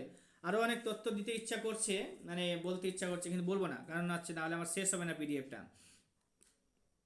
এবার হচ্ছে পশ্চিমবঙ্গে ভূমি সংস্কার আইন বলবৎ হয়েছিল কবে? তো 1956 খ্রিস্টাব্দে ভূমি সংস্কার আইনটি বলবৎ হয়েছিল। ভারতের central inland waterways transport central inland water transport corporation এর সদর দপ্তর কোথায় আছে? তো কলকাতাতে আছে। ভারতে কয়লা সঞ্চয়ের 80% উৎপাদন করে কোথা থেকে? তো দামোদর উপত্যকাতে, দামোদর ভ্যালি যে রয়েছে সেখান থেকে। তেলেঙ্গানা ভারতের অঙ্গরাজ্য হয়েছে 2 তারিখে জুন মাসে 2014 সালে অন্ধ্রপ্রদেশকে ভেঙে। এটা হচ্ছে ইয়ংগেস্ট স্টেট। ধনেখালি হচ্ছে তাঁত শিল্পের জন্য বিখ্যাত। পশ্চিমবঙ্গের জিওগ্রাফি থেকে এসেছে, জিওগ্রাফি অফ ওয়েস্ট বেঙ্গল থেকে এসেছে প্রশ্নটা। তারপর হচ্ছে তিস্তা নদীর উৎপত্তি কোথা থেকে? তো জেমু হিমবাহ থেকে। তিস্তা নদীর পূর্ব ভাগকে বলা হয় ডুয়ার্স। তিস্তা নদীর পূর্ব ভাগকে বলা হয় ডুয়ার্স, পশ্চিম ভাগকে বলা হয় তরাই। পরীক্ষাতে আসে, এই যে লেখা আছে, পশ্চিম ভাগকে বলা হচ্ছে কি তরাই। শোলা অরণ্য দেখতে পাওয়া যায় পশ্চিমঘাট পার্বত্য অঞ্চলে। পশ্চিমবঙ্গের কোথা থেকে কোথা পর্যন্ত প্রথম রেলপথ চলেছিল? তা হাওড়া থেকে হুগলি পর্যন্ত রেলপথ চলেছিল। কর্কট ক্রান্তি রেখা ভারতের কয়টি রাজ্যের মধ্য দিয়ে প্রবাহিত? তা 8টি রাজ্যের মধ্য দিয়ে প্রবাহিত। জনসংখ্যার লভ্যাংশ হচ্ছে কত থেকে কত বছর? 16 থেকে 64 বছরের মানুষদেরকে বলা হচ্ছে। স্বাধীনতা লাভের সময় পশ্চিমবঙ্গের কোন জেলাটি ছিল না? তো স্বাধীনতা লাভের সময় পশ্চিমবঙ্গের কোচবিহার জেলাটি ছিল না। স্বাধীনতা লাভের সময় কোন জেলাটি ছিল না? তো কোচবিহার জেলাটি ছিল না। এবার হচ্ছে পশ্চিমবঙ্গের শিক্ষার হার কত? 77.08। ভারতবর্ষের শিক্ষার হার 74.04। ভারতের মোট জনসংখ্যা 7.55 হচ্ছে পশ্চিমবঙ্গে বসবাস করে। ভারতের মধ্যে সব থেকে শিক্ষিত রাজ্যের নাম হচ্ছে মিজোরাম। আর পশ্চিমবঙ্গের সর্বোচ্চ শৃঙ্গের নাম হচ্ছে সান্দাকফু। তারপরে হচ্ছে পশ্চিমবঙ্গের মালভূমি অঞ্চলের সর্বোচ্চ শৃঙ্গের নাম হচ্ছে গোর্গাবুরু। আর মানুষের শরীরের সুষুম্না স্নায়ুর সংখ্যা হচ্ছে 31 জোড়া। বিউটি পার্লারে কেশ বিন্যাসের জন্য ব্যবহার করা হয় যেটা, তার নাম হচ্ছে সালফার। নাইট্রোজেন এর পরিমাণ সবচেয়ে বেশি থাকে কোথায়? তো ইউরিয়াতে নাইট্রোজেনের পরিমাণ সবচেয়ে বেশি থাকে। কোথায় থাকে? ইউরিয়াতে নাইট্রোজেনের পরিমাণ সবচেয়ে বেশি থাকে। এবার হচ্ছে পিতল তৈরি হয় কি দিয়ে? দেখো, তামা এবং দস্তা দিয়ে পিতল তৈরি হয় দাঁতের ক্ষয় রোধ করার জন্য। আমাদের নিয়মিত দাঁত মাজার উপদেশ দেওয়া হয়। যে মাজন ব্যবহার করা হয় তার মৌলিক প্রকৃতি কি ধরনের হয়? তো ক্ষারীয়, আমরা জানি। এবার হচ্ছে ভারতের সংবিধানের কত নম্বর ধারায় রাজ্যের রাজ্যপালকে শাসন বিভাগীয় ক্ষমতা দেওয়া হয়েছে? 154 নম্বর ধারাতে রাজ্যের রাজ্যপালের স্বেচ্ছাধীন ক্ষমতা রয়েছে 163 নম্বর ধারাতে। আর রাজ্যপালের যে ক্ষমা প্রদর্শন করার ক্ষমতা 161, ও লেখায় আছে পরের লাইনে। আমি লিখে রাখি, আমার হচ্ছে পরপর আমি নোটসগুলোকে এইভাবেই সাজাই যে আমি যেটা বলবো পরবর্তী লেকচারে সেটা এখানে লেখাই থাকে। এবার হচ্ছে রাজ্যের রাজ্যপালের স্বেচ্ছাধীন ক্ষমতা কত? স্বেচ্ছাধীন ক্ষমতা হচ্ছে 163। রাজ্যের রাজ্যপাল কিন্তু রাষ্ট্রপতির থেকে বেশি ক্ষমতা ভোগ করে। ডিসক্রিশনারি পাওয়ারটা শুধুমাত্র রাজ্যপালের রয়েছে, রাষ্ট্রপতির নেই। তারপরে হচ্ছে রাজ্যপালের ক্ষমা প্রদর্শন করার ক্ষমতা কত? 161 নম্বর আর্টিকেলে রয়েছে। তারপরে হচ্ছে তোমার কি, যে রাজ্যের অ্যাডভোকেট জেনারেলদের ব্যাপারে আলোচনা করা হয়েছে 165 নম্বর আর্টিকেলে। 165। আর অ্যাটর্নি জেনারেলকে রাষ্ট্রপতি অ্যাপয়েন্ট করে 76। প্রধানমন্ত্রীকে হচ্ছে 75। পার্লামেন্ট গঠিত হচ্ছে কবে, কত নম্বর আর্টিকেলে? তো 79। রাজ্যসভা হচ্ছে 80। লোকসভা হচ্ছে কত? 81। এরকম কত ইনফরমেশন আছে, তোমরা খালি মানে মুখস্থ করার জন্য টেকনিক লাগবে, আর সেগুলো যদি হয়ে যায় তাহলে সব মুখস্থ হয়ে যাবে। এখনই আমি মোটামুটি 100 থেকে 150 আর্টিকেল তোমাদেরকে বলে দিতে পারবো। এবার হচ্ছে তোমার ভারতের নিয়ন্ত্রক এবং মহাগণনা পরীক্ষক হচ্ছে 148 থেকে 51, অর্থ কমিশন 280 নম্বর আর্টিকেলে রয়েছে। সংবিধান সংশোধনের ব্যাপারে আলোচনা করা হয়েছে 368 নম্বর আর্টিকেলে। হ্যাঁ, এবার হচ্ছে পার্ট যদি বলি তো 20 নম্বর পার্টে রয়েছে কি, তো সংবিধান সংশোধনের ব্যাপারটা 368 জন্য একটা আর্টিকেলের জন্য একটা পার্ট আলাদাভাবেই রাখা হয়েছে। এবার হচ্ছে তোমার যে পার্লামেন্ট গঠন করা হয় 79, একটু আগে বললাম। আর রাজ্যসভা হচ্ছে 80 নম্বরে, লোকসভা হচ্ছে কত নম্বরে, 81 নম্বরে, অর্থ বিল হচ্ছে 110 নম্বরে আছে, রাজ্যের অর্থ বিল 199-এ রয়েছে। বাজেটের কথা বলি তো 112, অ্যানুয়াল ফিনান্সিয়াল স্টেটমেন্ট কথাটা লেখা আছে, অ্যানুয়াল ফিনান্সিয়াল স্টেটমেন্ট, বাজেট বলে কোনো কথা নেই। এবার হচ্ছে কি, ভারতবর্ষে ভোটাধিকার এবং নির্বাচিত হওয়ার অধিকার হচ্ছে একটি বৈধ আইনি অধিকার। আর ভারতের সংবিধানে আন্তর্জাতিক শান্তি এবং নিরাপত্তা সুনিশ্চিত করার কথা বলা হয়েছে কোথায়, তো ডিপিএসপিতে, নন জাস্টিসেবল ডিপিএসপি 36 থেকে 51 নম্বর পর্যন্ত আর্টিকেলে রয়েছে ডিপিএসপি। আর এটা হচ্ছে 51 নম্বর আর্টিকেল, এর মধ্যে 51 নম্বর আর্টিকেলটাতেই রয়েছে ভারতের সংবিধানে আন্তর্জাতিক শান্তি ও নিরাপত্তা উৎসাহ দান করা হয়েছে 51 নম্বর আর্টিকেলে। এবার হচ্ছে রাষ্ট্রের নির্দেশমূলক নীতি, জনকল্যাণকামী রাষ্ট্র ভাবনার কথা বলে। রাষ্ট্রের নির্দেশমূলক নীতি ক্ষুণ্ণ হলে আদালতে যাওয়া যাবে না, নন জাস্টিসেবল। আর রাষ্ট্রের নির্দেশমূলক নীতি আয়ারল্যান্ডের ডিপিএসপি কোথায়, আয়ারল্যান্ড থেকে নেওয়া হয়েছে। নির্দেশমূলক নীতি আয়ারল্যান্ড থেকে নেওয়া হয়েছে। পঞ্চায়েতি রাজ ব্যবস্থার মৌলিক উদ্দেশ্য কি, গণতান্ত্রিক বিকেন্দ্রীকরণ বা ডেমোক্রেটিক ডিসেন্ট্রালাইজেশন হচ্ছে পঞ্চায়েতি রাজ ব্যবস্থার মৌলিক উদ্দেশ্য। পঞ্চায়েতি রাজ গঠনের কথা বলা হয়েছে, যেটা 40 নম্বর আর্টিকেল, হ্যাঁ 40 নম্বর 40 আর্টিকেল 40তে বলা হয়েছে পঞ্চায়েতি রাজের ব্যাপারে। ভারতের সুপ্রিম কোর্টে বিচারকদের সংখ্যা বৃদ্ধির জন্য কেবলমাত্র বৃদ্ধির ক্ষমতা রয়েছে কার, পার্লামেন্টের, শুধুমাত্র পার্লামেন্টের বা সংসদের। আর 40 নম্বর বললাম না, সেটা যদি বলি আবার অনুচ্ছেদ বা শিডিউলের কথা বলি, তো শিডিউল নাম্বার 4, শিডিউল নাম্বার হচ্ছে 11 বা 11তে আলোচনা করা হয়েছে পঞ্চায়েতি রাজের কথা। 4-এ হচ্ছে তোমার রাজ্যসভার আসন বন্টন, ঠিক আছে। এবার হচ্ছে কি, যেটা রাষ্ট্রপতির কথা যদি বলি, রাষ্ট্রপতির উপরে অভিযোগ আনা যায় কোথায়, তো রাষ্ট্রপতির উপরে যদি অভিযোগ আনতে চাও তো পার্লামেন্টের যে কোনো কক্ষে তুমি অভিযোগ তুলতে পারবে, পার্লামেন্টের যে কোনো কক্ষে। কিন্তু উপরাষ্ট্রপতির ক্ষেত্রে লেখা আছে পরের লাইনে আমার, যে উপরাষ্ট্রপতির ক্ষেত্রে যদি অনাস্থা প্রস্তাব আনতে চাও বা অভিযোগ আনতে চাও তাহলে শুধুমাত্র রাজ্যসভা থেকে প্রথম বিলটা উঠবে। রাষ্ট্রপতিকে ইমপিচমেন্ট করা যায় 61 নম্বর আর্টিকেলে বলা হয়েছে, সেখানে 61 নম্বর আর্টিকেল মেনে রাষ্ট্রপতিকে ইমপিচমেন্ট করা যায়। শুধুমাত্র সংবিধানকে ভায়োলেট করলেই কিন্তু রাষ্ট্রপতি ইমপিচমেন্ট হবে, বা আচ্ছা অন্য কোনো কারণে হবে না। এবার হচ্ছে কি, যে তবে এখনো পর্যন্ত একজন রাষ্ট্রপতিকেও ইমপিচমেন্ট করা হয়নি। গোলামগিরি রচনা করেছে কে, পরীক্ষাতে এসেছিল, আচার্য জ্যোতিবা ফুলে। কৃষক প্রজা পার্টিকে গঠন করেছে ফজলুল হক। নিউ ল্যাম্প ফর অল্ড হচ্ছে অরবিন্দ ঘোষ। এই প্রবন্ধে অরবিন্দ ঘোষ নরমপন্থী জাতীয় কংগ্রেসের নেতাদেরকে সমালোচনা করেছিলেন। এবার হচ্ছে দেখো, যে 1900 খ্রিস্টাব্দে অল ইন্ডিয়া ট্রেড, 1900 খ্রিস্টাব্দে 1900 না, এটা 1900 হবে না, 1920 খ্রিস্টাব্দে হবে, ঠিক আছে। 1920 খ্রিস্টাব্দে অল ইন্ডিয়া ট্রেড ইউনিয়ন কংগ্রেসের সভাপতিকে নির্বাচিত হয়েছিলেন 1920 খ্রিস্টাব্দে লালা লাজপত রায় হয়েছিলেন, যিনি 1928 খ্রিস্টাব্দে পুলিশের লাঠির আঘাতে মারা গিয়েছিলেন। এবার হচ্ছে এগুলো গেল। আমি এবার আরও আলোচনা করব যে পশ্চিমবঙ্গে যে সমস্ত নদীগুলো রয়েছে, না ভারতের লেখা হয়েছে, পশ্চিমবঙ্গেরও আছে। আর হচ্ছে ভারতের নদী তীরবর্তী শহরের তালিকা তৈরি করেছি, এখান থেকে পরীক্ষাতে প্রশ্ন হয়েছে, অনবরত প্রশ্ন হয়, যে কোনো পরীক্ষাতে হয়, বিশেষ পরীক্ষার উদ্দেশ্যে এখানে করা যদিও। তো সব পরীক্ষাতে এখান থেকে প্রশ্নগুলি হয়, তোমরা এটাকে শোনো। ভিডিওটাকে যদি একবারে তো মুখস্থ হবে না, তো বেশ কয়েকবার রিভার্সে দেখবে, যেমন দেখতে হয়। আচ্ছা, কলকাতা হচ্ছে হুগলি নদীর তীরে অবস্থিত, অযোধ্যা সরজু নদীর তীরে অবস্থিত, আগ্রা যমুনা নদীর তীরে অবস্থিত, দিল্লি যমুনা নদীর তীরে অবস্থিত, আহমেদাবাদ সাবরমতী নদীর তীরে অবস্থিত। কি বললাম তাহলে দেখো, যে কলকাতা হুগলি নদীর তীরে অবস্থিত, অযোধ্যা সরজু নদীর তীরে অবস্থিত, আগ্রা যমুনা নদীর তীরে অবস্থিত, দিল্লি যমুনা নদীর তীরে অবস্থিত, আহমেদাবাদ হচ্ছে সবরমতী নদীর তীরে অবস্থিত, জব্বলপুর হচ্ছে নর্মদা নদীর তীরে অবস্থিত। ফিরোজপুরের কথা বলি, শতদ্রু নদীর তীরে অবস্থিত, কানপুর গঙ্গা নদীর তীরে অবস্থিত, হরিদ্বার গঙ্গা নদীর তীরে অবস্থিত, বদ্রীনাথ গঙ্গা নদীর তীরে অবস্থিত, কেদারনাথ হচ্ছে গঙ্গা নদীর তীরে অবস্থিত, জামশেদপুর সুবর্ণরেখা নদীর তীরে অবস্থিত, কটক মহানদী নদীর তীরে অবস্থিত।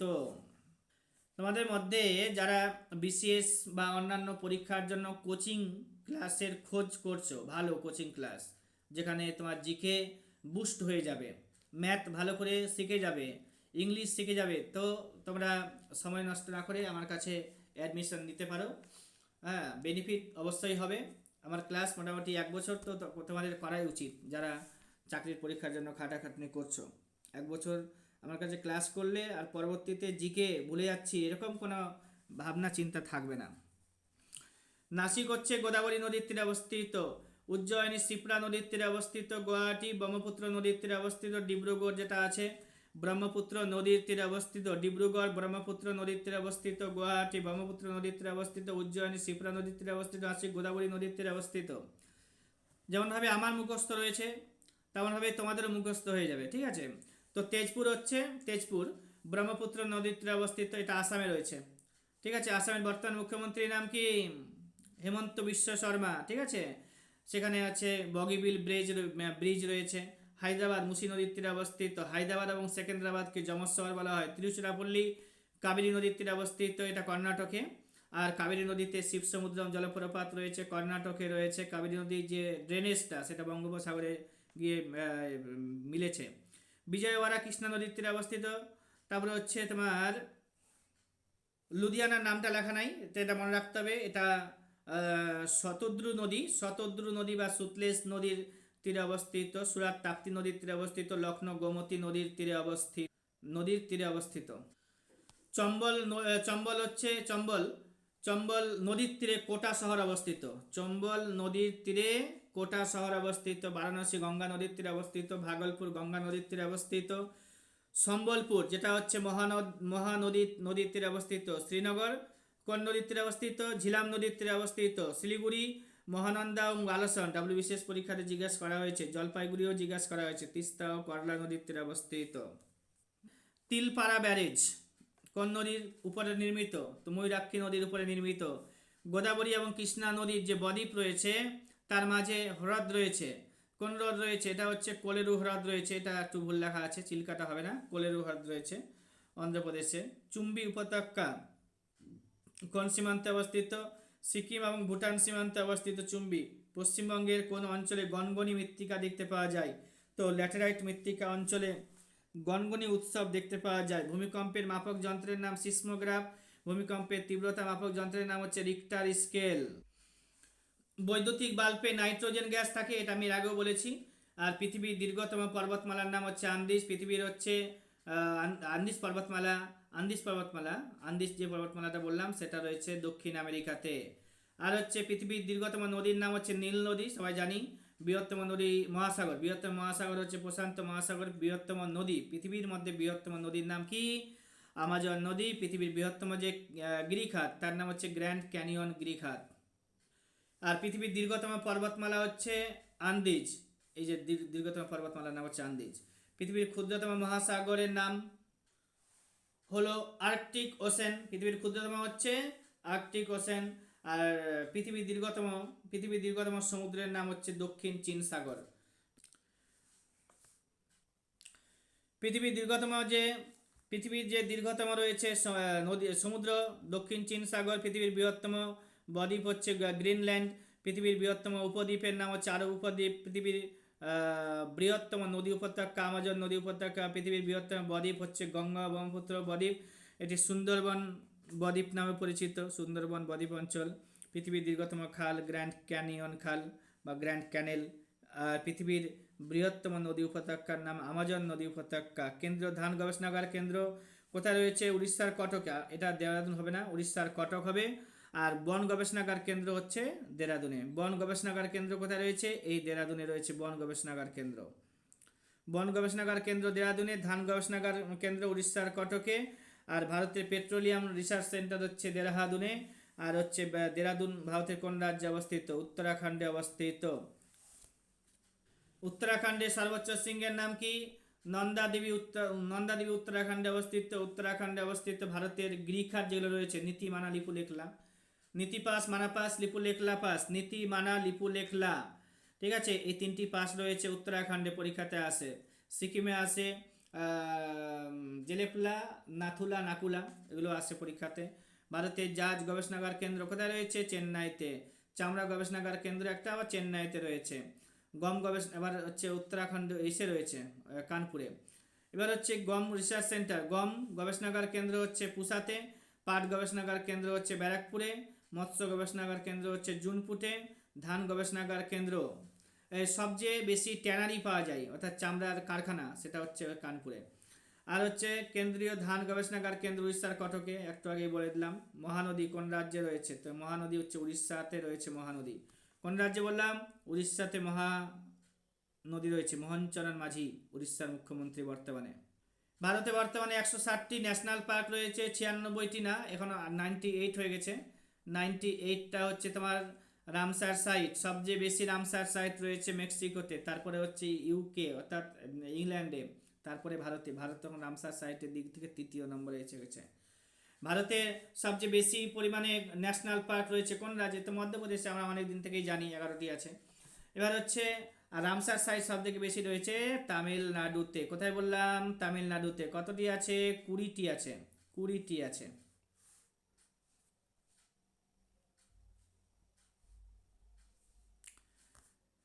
তারপরে কোন নদীকে মধ্যপ্রদেশে জীবনরেখা বলা হয়? তো নর্মদা নদীকে বলা হয়। জব্বলপুর হচ্ছে নর্মদা নদীর তীরে অবস্থিত। জব্বলপুর নর্মদা নদীর তীরে অবস্থিত। মধ্যপ্রদেশ, মধ্যপ্রদেশের কোন কোন নদী গ্রস্ত উপত্যকার মধ্য দিয়ে প্রবাহিত? তো নর্মদা নদী এবং তাপ্তি নদী গ্রস্ত উপত্যকার মধ্য দিয়ে প্রবাহিত। মধ্যপ্রদেশের কোন দুটি নদীকে সহোদর নদী বলা হয়? তো নর্মদা নদী এবং তাপ্তি নদীকে সহোদর নদী বলা হয়। মধ্যপ্রদেশের কোন কোন নদী বদ্বীপ গ্রহণ করেনি? তা হচ্ছে নর্মদা, তাপ্তিও করেনি, কারণ এরা আরব সাগরে পড়েছে। নর্মদা নদী, তাপ্তি নদী কোথা থেকে উৎপত্তি লাভ করেছে? তো অমরকণ্টক থেকে উৎপত্তি লাভ করেছে। কাদম্বরী কার লেখা? বানভট্টের লেখা। বুদ্ধের সমকালীন চিকিৎসকের নাম ছিল কি? জীবক। বুদ্ধদেবের উপরে আমার একটা আলাদা সুন্দর করে লেখা আছে, তা তোমাদেরকে শেয়ার করবো কিছুদিন পরে। রাজস্থানে, হ্যাঁ, রাজস্থানে হরপ্পা সভ্যতা নিদর্শন রয়েছে কোথায়? তো কালীবঙ্গানে। গুজরাটে অবস্থিত হরপ্পা সভ্যতা নিদর্শন হচ্ছে লোথালে। লোথাল একটি বন্দর নগরী। মগধের কোন শাসক সেনিয়া নামে পরিচিত?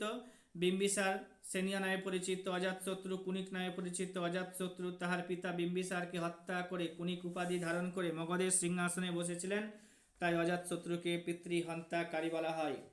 অজাতশত্রু তার পিতা বিম্বিসারকে হত্যা করে কুনিক উপাধি ধারণ করেছিল এবং মগধের সিংহাসনে বসেছিল, তাই অজাতশত্রুকে কি বলা হয়? পিতৃ হত্যাকারী। অজাতশত্রু কুনিক আর মগধের কোন শাসক সেনিয়া উপাধি গ্রহণ করেছিল? এটা এসেছে পরীক্ষাতে 2017 সালে প্রিলিমিনারিতে। বিম্বিসার। এবার হচ্ছে লোথাল একটি বন্দর নগরী। লোথাল গুজরাটে অবস্থিত। রাজস্থানে অবস্থিত হরপ্পা সভ্যতা নিদর্শনের নাম কি? কালীবঙ্গান। নন্দবংশের প্রতিষ্ঠাতার নাম কি ছিল? মহাপন্দ। শেষ শাসকের নাম ছিল ধনানন্দ। আর মহাপদ্মনন্দকে উত্তর ভারতের প্রথম ঐতিহাসিক সম্রাট বলা হয়। মনে রাখতে হবে, বাংলাতে যে সমস্ত ইউটিউব চ্যানেলগুলো রয়েছে তাদের মানে এরকম কালেকশন খুবই কম চ্যানেল আছে যারা দেয়। তারপর হচ্ছে কি অষ্টদিগ্গজ গোষ্ঠীর পৃষ্ঠপোষক রাজা কৃষ্ণদেব রায় বিজয়নগর সাম্রাজ্যের শ্রেষ্ঠ শাসক ছিল। 1509 থেকে 1530 সাল পর্যন্ত তার শাসনকাল ছিল। আরও বলবো যখন বিজয়নগর সাম্রাজ্যকে পারাবো। কৃষ্ণদেব রায় ছিলেন বিজয়নগর সাম্রাজ্যের শ্রেষ্ঠ শাসক। কৃষ্ণদেব রায় ছিল বিজয়নগর সাম্রাজ্যের শ্রেষ্ঠ শাসক। বিজয়নগর সাম্রাজ্য প্রতিষ্ঠিত হয়েছিল 1336 খ্রিস্টাব্দে তুঙ্গভদ্রা নদীর তীরে। মৌর্য শাসক তার আদেশ লিপিগুলিতে প্রিয়দর্শী নামে পরিচিত ছিল। তো কোন শাসক ছিল? মৌর্য বংশের কোন শাসক? তো অশোক। এবার মৌর্য সাম্রাজ্যের শেষ শাসকের নাম ছিল বৃহদ্রথ। মৌর্য সাম্রাজ্যের প্রতিষ্ঠাতা হচ্ছে চন্দ্রগুপ্ত মৌর্য। আর হচ্ছে প্রাচীন ভারতের কোন শাসক জাতীয় বননীতি? সেটা হচ্ছে অশোক গ্রহণ করেছিল। প্রাইমারি পরীক্ষাতে জিজ্ঞাসা করা হয়েছিল 2014 সালে যে ছিল। প্রশ্নটা। সম্রাট অশোক ভারতের বাইরে বৌদ্ধ ধর্ম প্রচার করার উদ্দেশ্যে তার ছেলে এবং মেয়েকে পাঠিয়েছিলেন। চীনা পর্যটক হিউয়েন সাং ভারতে এসেছিলেন হর্ষবর্ধনের সময়ে। সুল ই কুল পরধর্ম সহিষ্ণুতা, সেটা হচ্ছে আকবরের। রানা প্রতাপের রাজবংশের নাম ছিল সিসোদিয়া রাজবংশ। সোলাঙ্কিরা রাজত্ব করতো গুজরাটে, পারমারা রাজত্ব করতো মধ্যপ্রদেশে। এগুলো আমি যেহেতু এর আগের পিডিএফগুলোতেও লেখালেখি করেছিলাম, যার কারণে এখানে ব্ল্যাঙ্ক রাখা হয়েছে যাতে ছাত্ররা নিজের থেকে পড়ে। এই যে রজমনামা গ্রন্থটি রচনা করেছিল কে? ফার্সি ভাষায় করেছিল বদাউনি। এটি হলো মহাভারতের ফার্সি অনুবাদ রজমনামা। সতীদাহ প্রথা নিষিদ্ধ করেছিল 1829 খ্রিস্টাব্দে লর্ড ক্যানিং। কোন ভাইসরয় তিব্বতে ইয়ং হাজব্যান্ড মিশন পাঠিয়েছিল? Lord Curzon. কার্জন ভারতে এসেছিল 1899 থেকে 1905 সাল পর্যন্ত। ব্রিটিশদের বিরুদ্ধে দেওয়ান ভেল্লুথাম্পির বিদ্রোহ হয়েছিল কোথায়? তো ত্রিবাঙ্কুর, এটা কেরালাতে অবস্থিত। কেরালার মুখ্যমন্ত্রীর নাম কি বর্তমানে? পিনরাই বিজয়ন। কোন ঐতিহাসিক মুঘল ইতিহাসের উপরে একটি গবেষণার জন্য বিখ্যাত ছিল? তো যদুনাথ সরকার। এবার কোন মুঘল সম্রাট নিজের আত্মজীবনী রচনা করেছিলেন? বাবর করেছিল আর জাহাঙ্গীর করেছিল মুঘল সম্রাটদের মধ্যে। কোন মোগল সম্রাট অ্যারিস্টটলের মতো বুদ্ধিমান ছিলেন? তো হুমায়ুনকে বলা হয়। আর কোন মোগল সম্রাটের আমলে সতনামী বিদ্রোহ হয়েছিল? তো ঔরঙ্গজেবের আমলে হয়েছিল। ঔরঙ্গজেব 1707 খ্রিস্টাব্দে মারা গেছিল। শাহজাহান মারা গেছিল 1666 খ্রিস্টাব্দে। রামমোহন রায়কে রাজা উপাধি দিয়েছিল মোগল সম্রাট দ্বিতীয় আকবর। মুঘল সম্রাট ঔরঙ্গজেব কোন শিখ গুরুকে মৃত্যুদণ্ড দিয়েছিলেন? কাকে দিয়েছিলেন? টেক বাহাদুরকে। সিধু কানুর নেতৃত্বে নাম কোন বিদ্রোহের সাথে যুক্ত ছিল? তো সাঁওতাল বিদ্রোহের সাথে যুক্ত ছিল। হরিজন সেবক সংঘ গঠন করেছিল কে? তো গান্ধীজি করেছিল হরিজন সেবক সংঘ। এবার হচ্ছে মুসলিম লীগ কবে গঠিত হয়েছে? 1906 খ্রিস্টাব্দে ঢাকার নবাব সলিমুল্লাহ খান মুসলিম লীগ গঠন করেছিল। সিপাহী বিদ্রোহের সময় 1857 খ্রিস্টাব্দে ভারতের বড়লাট কে ছিল? লর্ড ক্যানিং ছিল। লর্ড ক্যানিং এ দেখো, লর্ড ডালহৌসির পরে লর্ড ক্যানিং এসেছিল, তারপরে লর্ড এলগিন এসেছিল, লর্ড ল্যান্সডাউন এসেছিল, লর্ড মেও এসেছিল, লর্ড ব্রুক এসেছিল, লর্ড লিটন এসেছিল, লর্ড রিপন এসেছিল, লর্ড ডাফরিন এসেছিল, Lord Elgin two, Lansdowne, Curzon, Minto. আমি তারপরে বারে বলে দিচ্ছি, আরেকবার বলছি, হ্যাঁ শুনে নাও। দেখো, লর্ড ডালহৌসি 1848 থেকে 1856 সাল পর্যন্ত থাকলো। আর 1856 থেকে 1863 সাল পর্যন্ত থাকলো আমাদের লর্ড ক্যানিং।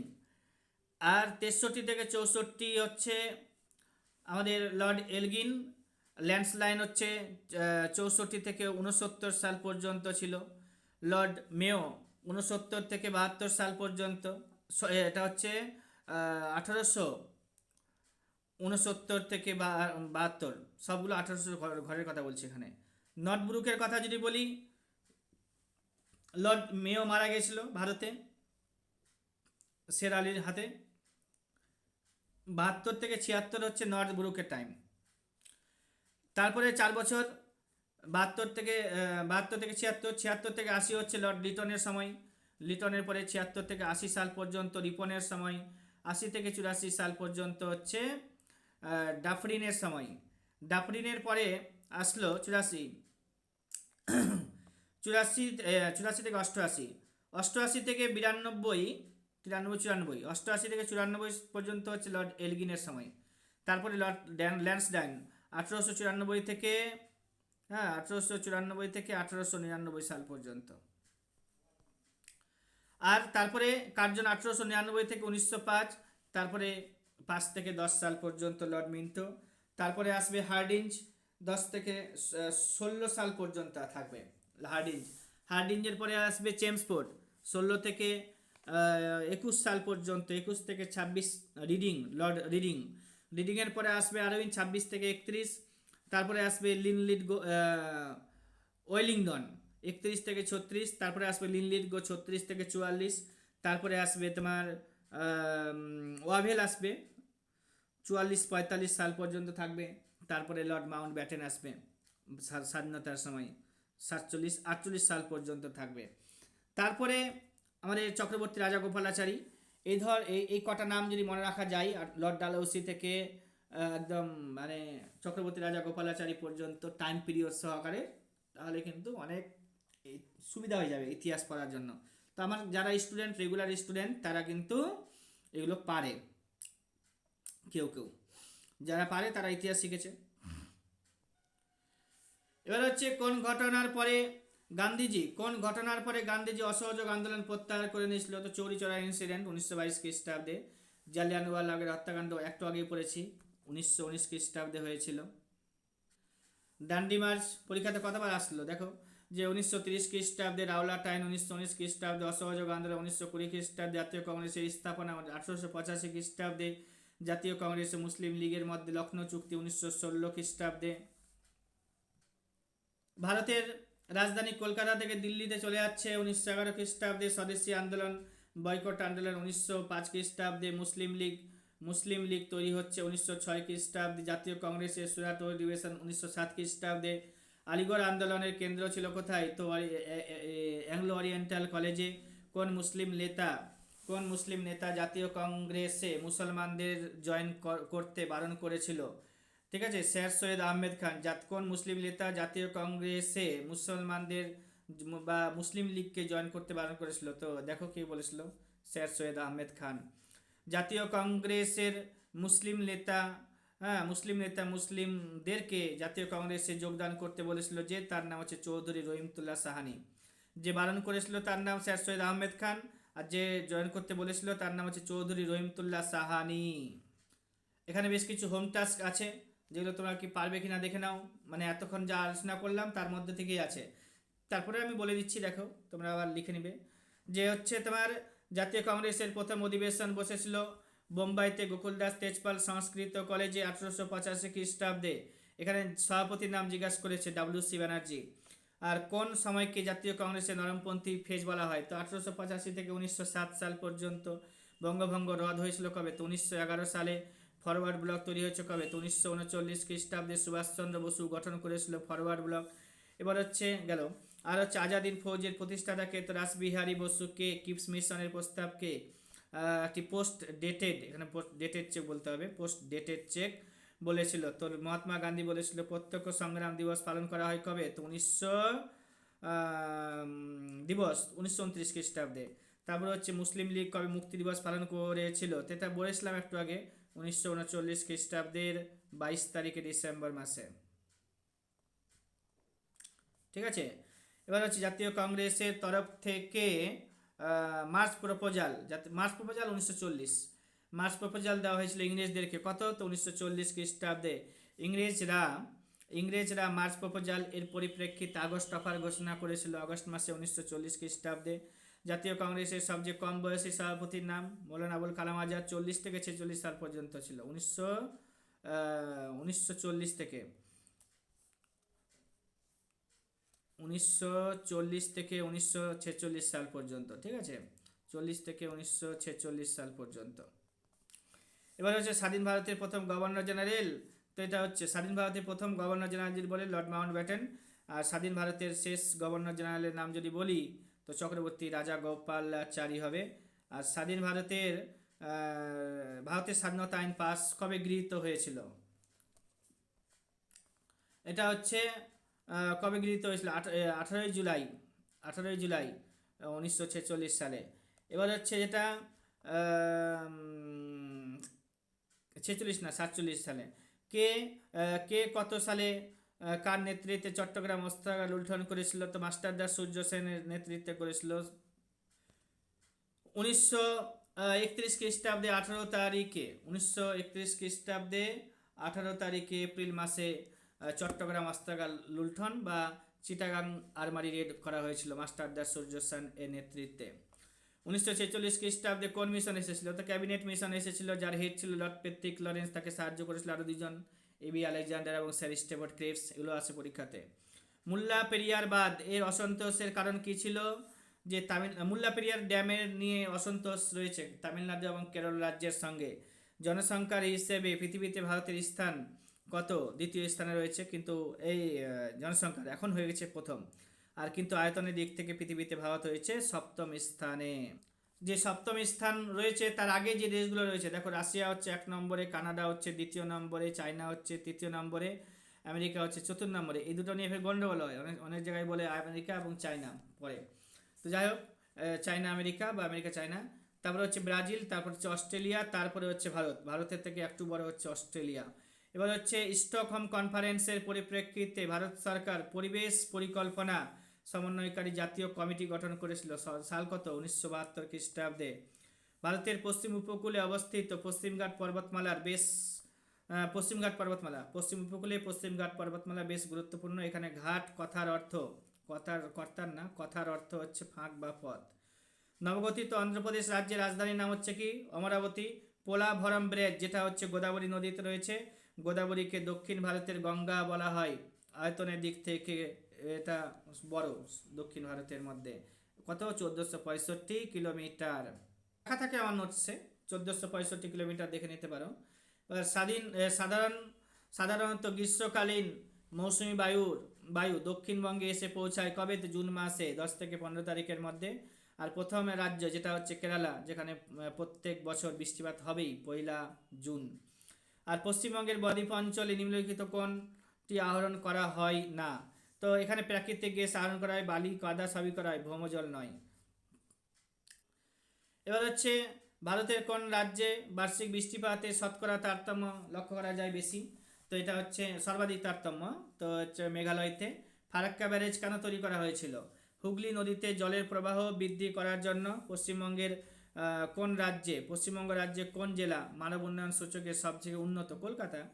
সবথেকে কম হচ্ছে মালদা ডিস্ট্রিক্ট, ঠিক আছে? সবথেকে কম মানব উন্নয়ন সূচকে, তো মালদা ডিস্ট্রিক্টের নাম আসবে।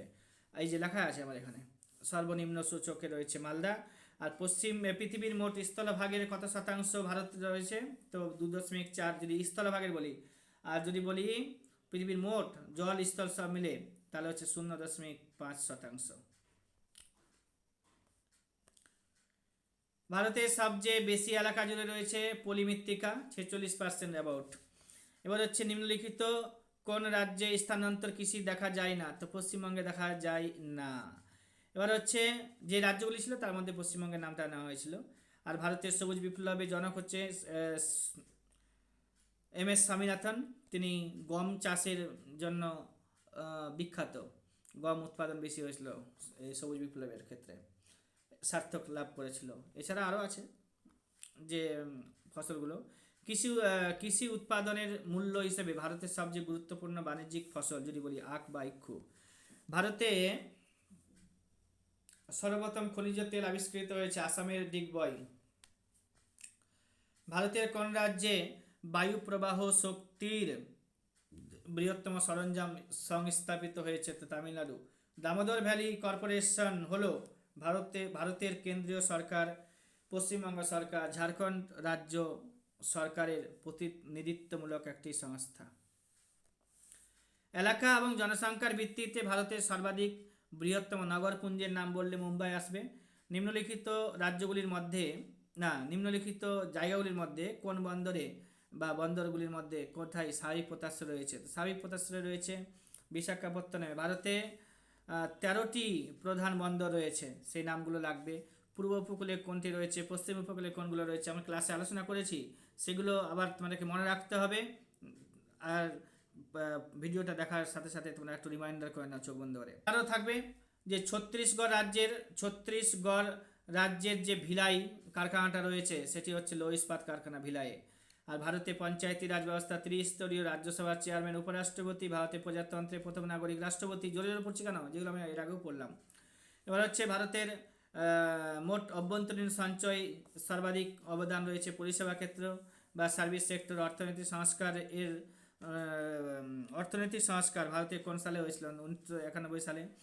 এবার হচ্ছে ভারতের অসংগঠিত ক্ষেত্রে বৈশিষ্ট্য বেশি কাঁচা টাকার লেনদেন। এবার বিশ্ব উন্নয়ন রিপোর্ট কে পাবলিশ করে? বিশ্ব ব্যাংক। ভারতে কর্মরত জনসংখ্যার 50% বেশি নির্ভর করে কিসের উপরে? তো প্রাথমিক ক্ষেত্রের উপরে নির্ভর করে। দেখো আমার এই টোটাল যে লিগাল সাইজের পেজে 18 পাতার নোটস ছিল, যেটা আমি 18টি পাতার সমস্ত কিছু পড়ালাম, যেটা 1 ঘন্টা মাত্র 9 মিনিট সময় লাগলো। তোমরা যদি ভিডিওটা দেখে থাকো, যদি কোনো বেনিফিট পেয়ে থাকো, যদি মনে হয় যে হ্যাঁ এগুলো দরকার ছিল, তাহলে একটা কমেন্টে লিখবে যে হ্যাঁ এগুলো দরকার ছিল, তাহলে আমি আরও বেশি তোমাদেরকে এরকম তৈরি করে দিব। লাইক করে রাখবে, চ্যানেলটাকে সাবস্ক্রাইব করে রাখবে। এটা বলা হচ্ছে সমস্ত চ্যানেলের মতো, আমি বলে দিচ্ছি যে সাবস্ক্রাইব করে রাখলে আমারও ভালো লাগবে, আর হচ্ছে তোমাদের জন্য আমাকে শেয়ার করতে হবে না, বারবার নিজের থেকে তোমরা পেয়ে যাবে। তো এটা হচ্ছে কথা। যারা পুরো ভিডিওটা দেখতে পেরেছো 1 ঘন্টা 10 মিনিট, তাদেরকে ধন্যবাদ জানানো হলো। ঠিক আছে, আজকের ক্লাসটা এখানেই সমাপ্ত করা হলো।